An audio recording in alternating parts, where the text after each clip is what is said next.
amigos? Bienvenidos a esta nueva emisión de Sin Filtros. Hoy es martes 17 de mayo y hay, muchas informaciones sobre la mesa. Pero la última que nos llega y que nos sorprende muchísimo es la relacionada con el gobierno de los Estados Unidos, que ha tratado o acordado de levantar algunas sanciones económicas contra el régimen de Nicolás Maduro, que está en un marco de estrategia para que el régimen vuelva a la mesa de negociación en México.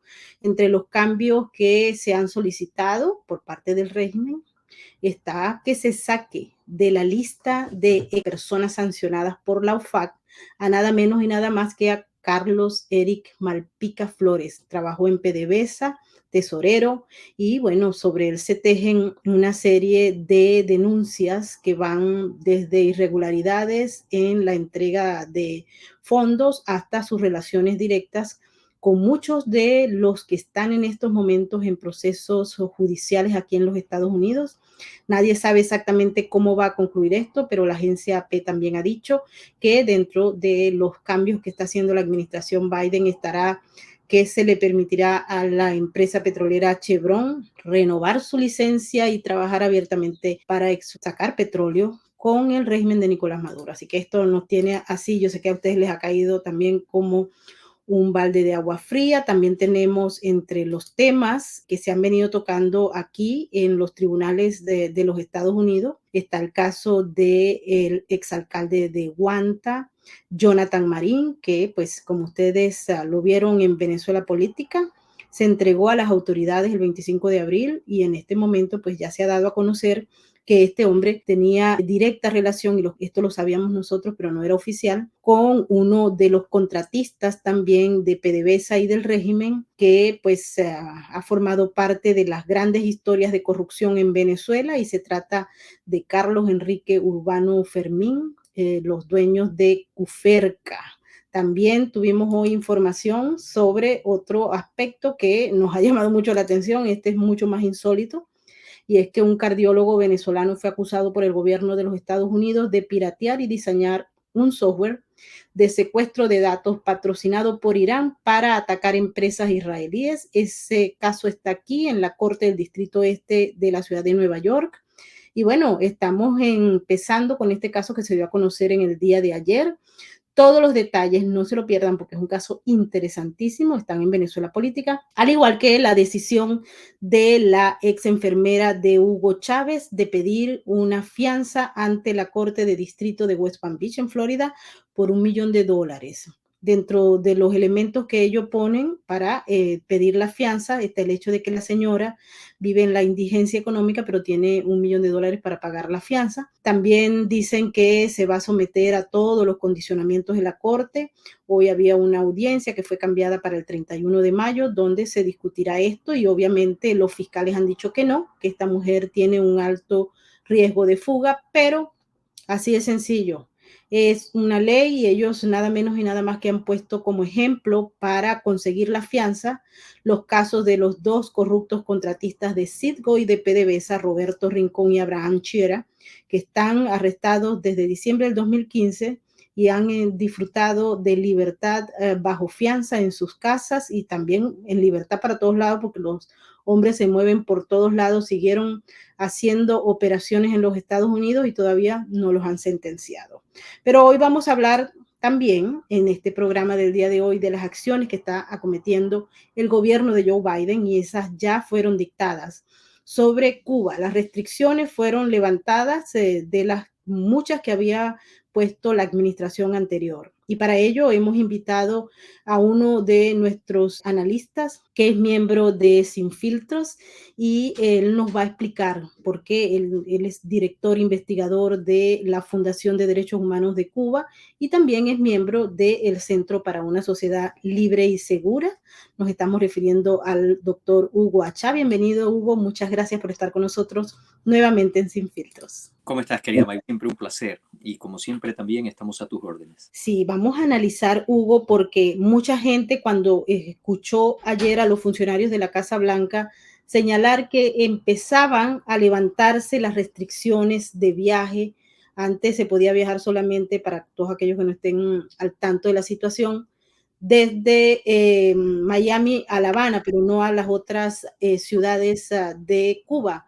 También el monto de lo que eran las remesas familiares, que antes estaba limitada a 1,000, pues ahora van mucho más. Y también los viajes educativos, culturales, etcétera. ¿Hacia dónde va la administración Biden con estas decisiones que se están tomando, Hugo? Bueno, primero que nada, apreciado Maybord, yo creo que es siempre un error el analizar a Cuba de manera aislada del contexto y de las situaciones que se dan en una escala global. Esto porque el régimen siempre ha sido un consumado jugador geopolítico y muchas de las situaciones que termina obteniendo de esta y de otras administraciones los obtiene a partir de acciones que no se dan dentro de la isla. Me explico. Esta situación en la que estamos hoy, donde la administración ha anunciado la flexibilización de algunas medidas, aunque no ha anunciado en qué plazo, bajo qué mecanismos, de qué manera se van a llevar a cabo, y simultáneamente ha indicado de que sigue con preocupación la situación de los derechos humanos y ha empleado un lenguaje muy duro con respecto a la cuestión de la permanencia de menores de edad en las cárceles cubanas, derivado de las protestas del 11J, del tema de la continua tortura a la que son sometidos en prisión activistas de derechos humanos, reconocidos líderes de la sociedad civil cubana, por lo que parecería que hay un alto grado de disfuncionalidad entre las medidas anunciadas y la posición que acompaña a ese anuncio en materia de derechos humanos y libertades civiles. ¿Por qué yo decía que había que entenderlo en contexto? Primero que nada, porque Cuba ha estado de manera agresiva promoviendo un éxodo de ciudadanos cubanos fuera de la isla, facilitando un circuito en el cual participan organizaciones criminales que se dedican al tráfico y trata de personas para beneficiarse financieramente. Una de las rutas más conocidas, de la que tú estás perfectamente al tanto, se da vía Nicaragua y después a través de todo el territorio mexicano, a donde los carteles están haciendo su agosto, llevando lo que algunas fuentes calculan entre 78 y 80 mil cubanos que estarían esperando en la frontera, irónicamente, sin las facilidades que se le dan a otras nacionalidades debido a las restricciones que resultaron de las medidas adoptadas en su momento por la administración Obama. Esta situación, que algunos califican como el segundo éxodo más importante en la historia de la Cuba, entre comillas, socialista, es una situación deliberada, es una situación que el régimen ha aprovechado para deshacerse de elementos contestatarios, de lo que ellos denominan indeseables, y al mismo tiempo de generar una presión sobre los Estados Unidos y de, al mismo tiempo, vuelvo a reiterar, deshacerse de aquellas personas que fueron parte de las manifestaciones de protesta del 11J y sus secuelas. En ese sentido, hay algo que yo quiero señalar. La administración ha estado haciendo anuncios constantes de el apoyo que le está otorgando a Ucrania. Y tú me vas a preguntar por qué mencionar a Ucrania si estamos hablando de Cuba. Yo estuve, tú lo sabes muy bien, en Europa durante los últimos meses y después pude participar de la denominada Eurolat. Estuve en el Parlamento Europeo, estuve en el Consejo de Europa, estuve en los países del Báltico, en Polonia, viendo una serie de acciones directas y derivadas en relación a la cooperación de estos países y de la Unión Europea en su conjunto con Ucrania debido a la agresión rusa, y pude observar en cada uno de esos momentos, en los países específicos que te he mencionado, en los foros legislativos que te estoy mencionando, una claridad meridiana sobre lo que está definido como los aliados transatlánticos de Moscú. De hecho, pude ver una resolución que fue aprobada por el Parlamento Europeo, por el Consejo de Europa, por el Parlamento del Mercosur, y solo no pudo convertirse en una resolución conjunta porque el Parlatino, donde participan aliados de La Habana, se rehusaron de manera sistemática a considerar el lenguaje, porque entre esos aliados transatlánticos de manera expresa se menciona a Cuba. ¿Por qué? Porque Cuba es en este momento, y lo digo sin temor a equivocarme, probablemente el aliado estratégico más importante de Vladimir Putin a escala global. Aclaro, es el único país, ni China se ha atrevido a hacerlo, que promueve abiertamente a través de una ofensiva diplomática el reconocimiento de las repúblicas, entre comillas, separatistas del Donetsk y de Luhansk. De hecho, si tú observas durante el desfile del 1 de mayo, en La Habana ondearon las banderas de estas dos, otra vez, entre comillas, repúblicas y se hicieron manifiestos tendientes a este reconocimiento. Segundo aspecto, esta ofensiva diplomática que no se circunscribe únicamente al hemisferio occidental, alcanza al África, también está acompañada porque es Cuba quien de manera más efectiva produce, modula, reproduce y aumenta en su alcance la narrativa de Moscú. ¿Lo digo yo? No. Lo ha dicho el Parlamento Europeo a través de una carta enviada por su vicepresidenta, la señora Dita Charanzova, que de acuerdo con la señora Metsola, han expresado su preocupación porque en América Latina la narrativa prevalente que influye sobre la opinión pública y que define lo que está sucediendo con la agresión rusa en Ucrania es la versión de Moscú. Vale decir, se afirma que la guerra es responsabilidad de los ucranianos, que estaban cometiendo un genocidio en el Donetsk y el Luhansk.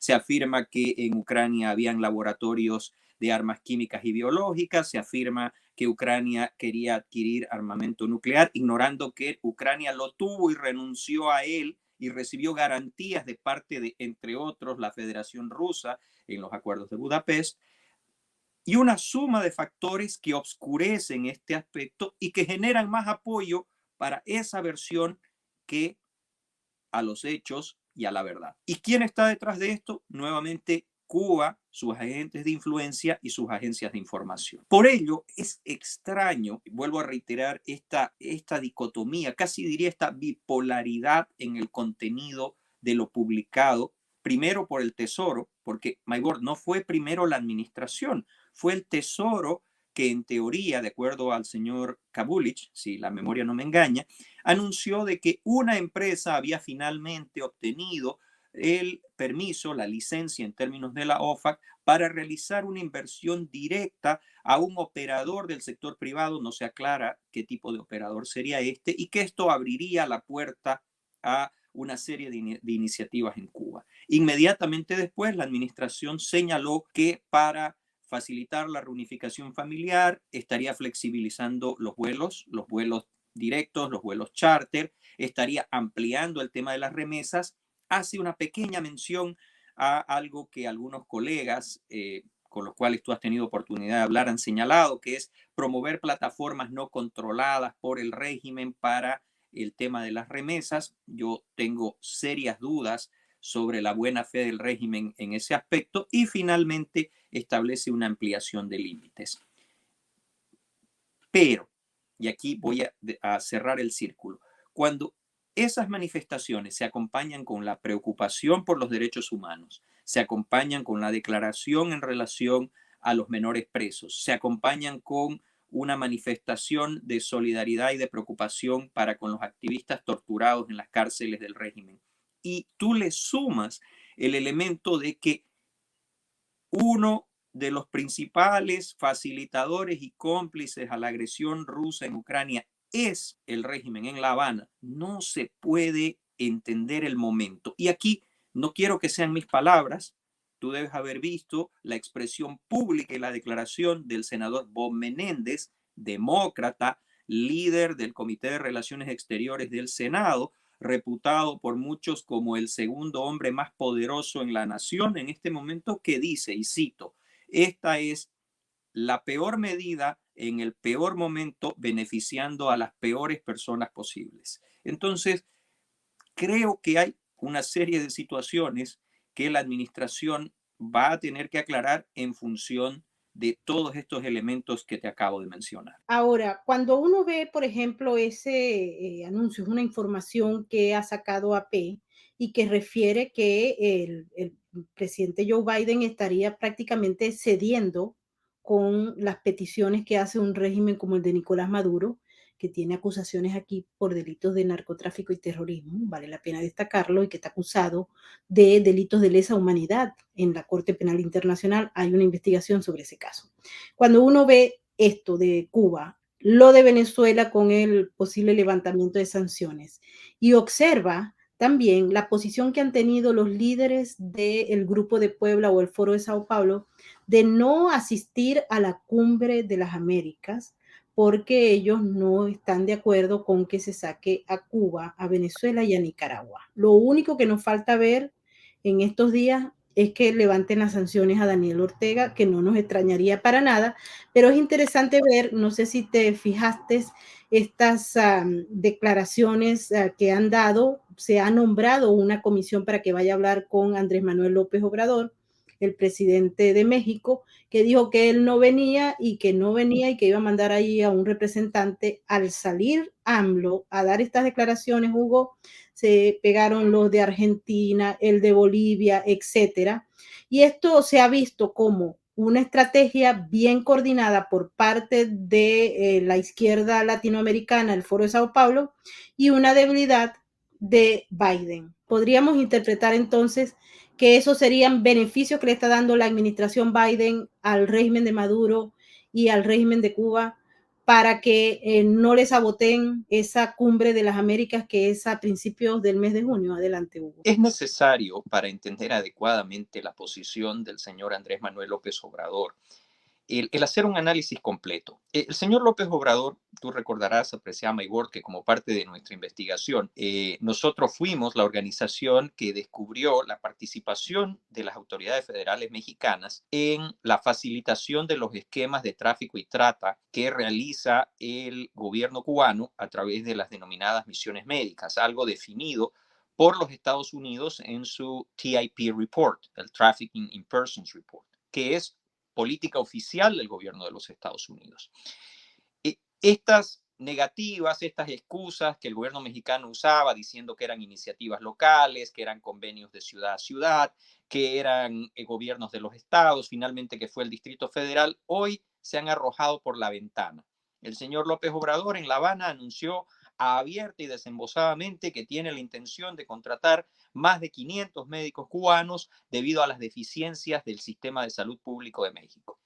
Esto ha ocasionado una respuesta airada, primero de los gremios profesionales. México tiene un buen sistema de salud público, después de inclusive miembros de la propia coalición de Morena, porque hay muchas de las situaciones que se dan a partir de esto que se desnudaron cuando se publicó el contrato entre el gobierno de la Ciudad de México, respaldado por el gobierno federal, y el gobierno cubano, a donde se incumplía normativa mexicana en materia constitucional, migratoria, financiera, regulatoria, de ejercicio profesional, etcétera, etcétera, etcétera. ¿Por qué es esto relevante? Cuando el señor Andrés Manuel López Obrador insiste a caballo de que él es una persona demócrata y de que hay que escuchar a las democracias, te mencioné el TIP Report. El TIP Report es, de acuerdo a la ley federal, la posición no solamente política, sino jurídica del gobierno de los Estados Unidos sobre la cuestión de tráfico y trata de personas. Además, en el reporte de derechos humanos publicado por el Departamento de Estado del señor Blinken,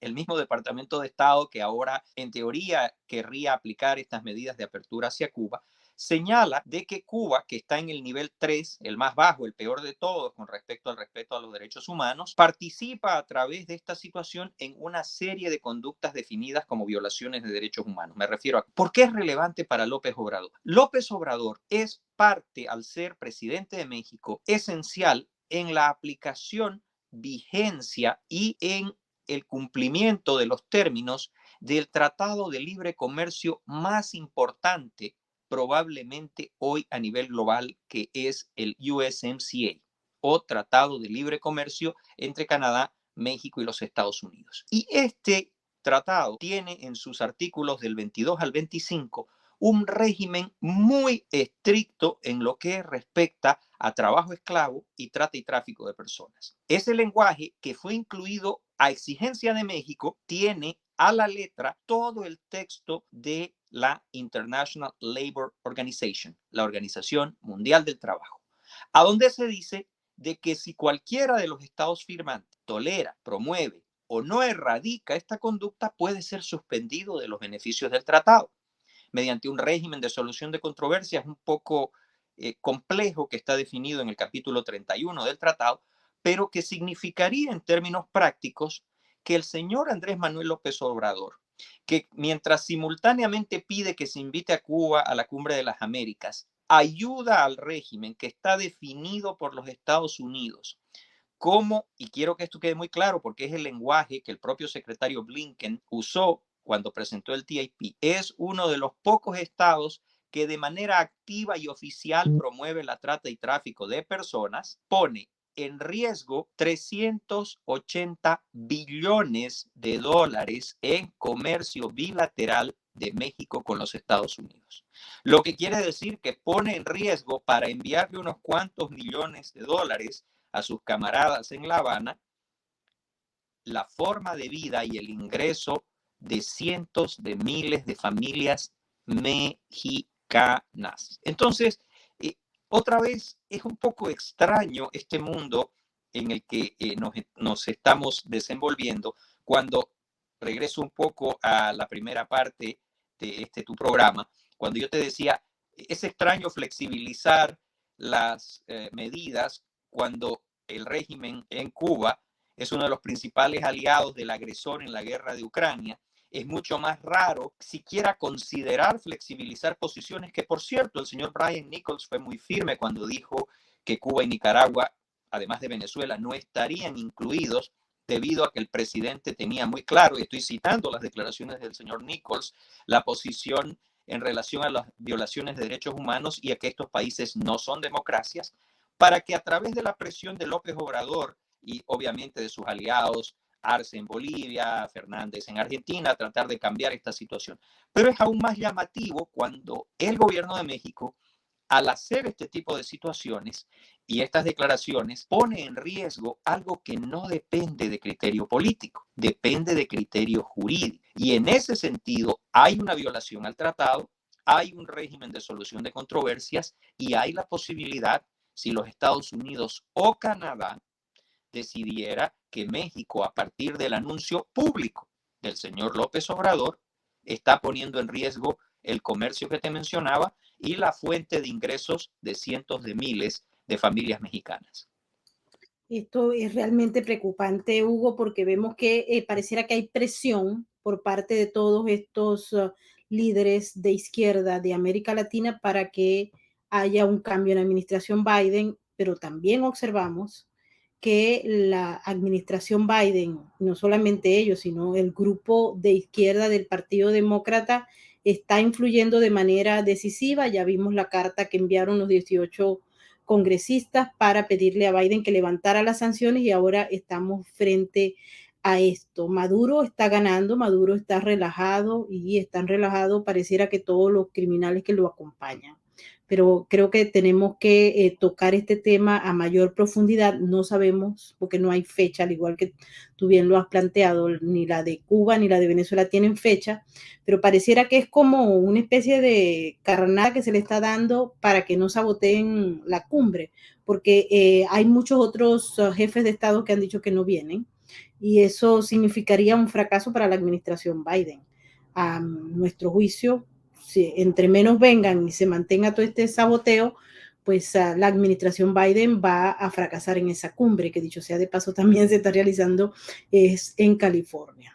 ¿De qué manera podemos, a manera de conclusión hoy, ver esa cumbre, Hugo?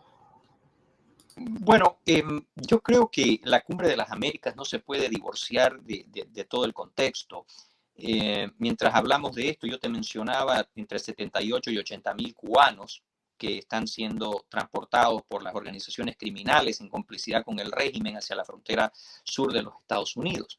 Pero también hay un número sustancial de ucranianos que se encuentran en similar situación. Y esto proviene de una crisis en un marco mucho más grande, en un marco mucho más significativo, y en el cual los adversarios, si tú quieres también usamos la palabra enemigos de la libertad, de la democracia, de lo que es este país en principio, están cooperando para que pueda continuar. Y me vuelvo a referir a la guerra en Ucrania. Sin embargo, la cumbre de la que estamos hablando, que no puede sustraerse de esa realidad, también tiene otros propósitos a donde no sé hasta dónde la retórica se corresponda a la realidad. No olvidemos que esta cumbre tiene como parámetros esenciales, entre otros, discutir las políticas de asistencia en materia de salud y asistencia económica post-COVID. Muchas de las economías de los países que hoy día están adoptando una postura de, entre comillas, solidaridad en la zona del Caribe, poco podrían hacer sin la ayuda de los Estados Unidos. No sé, y en esto no quiero hacer ningún tipo de especulación, hasta dónde vaya la administración a dejar mal parado al señor Nichols, que fue muy claro, muy preciso, muy serio y muy contundente cuando se refirió a estos parámetros y a la situación innegable de por lo menos los gobiernos, los regímenes de Nicaragua, Cuba y Venezuela como entidades no democráticas, lo que no debería plantear un alto grado de discusión debido a la imposibilidad de incluirlos en la Cumbre de las Américas.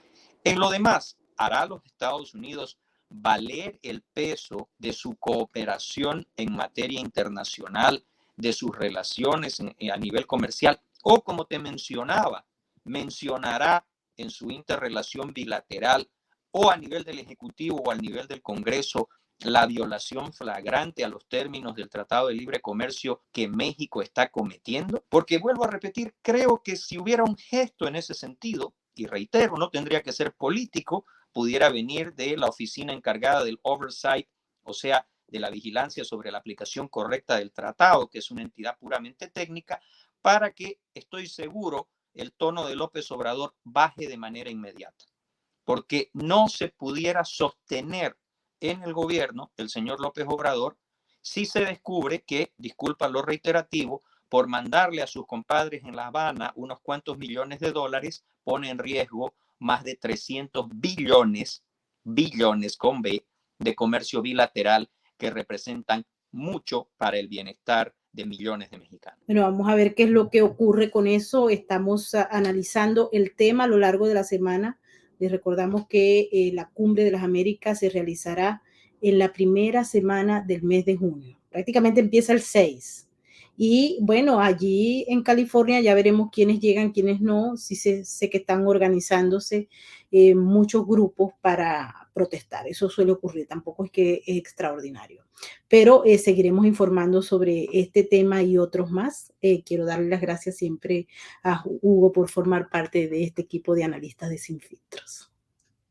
Maybord, es siempre un placer y yo estaré siempre a tus órdenes. Y bueno, quiero darle las gracias a toda la gente que nos ha acompañado en esta transmisión del día de hoy, a nuestros moderadores, y quiero darle un especial agradecimiento a los nuevos miembros del canal. Nesta, un gran abrazo, Rolando Girón, Lourdes Brack, también tenemos a Donald Reiser y a Der2007 y José Víctor Carvajales. Mil gracias por acompañarnos y por formar parte de esta gran comunidad que trata de llevar cada día la verdad por diversas ventanas, no solamente por YouTube, sino por muchas de las plataformas a las que nos hemos unido para llevarles periodismo sin censura. Los dejo con el mensaje de la RAT y muchísimas gracias por estar con nosotros en este día con tantas noticias que realmente son espeluznantes a veces, Hugo. Un verdadero gusto, Maybord. Su mirada no conoce de estadísticas. Aún así, millones de ellos padecen una cruda realidad. Su lealtad es inquebrantable, aunque no haya nadie con quien compartirla. La diferencia la haces tú. Adopta, esteriliza, colabora. Red de Apoyo Canino.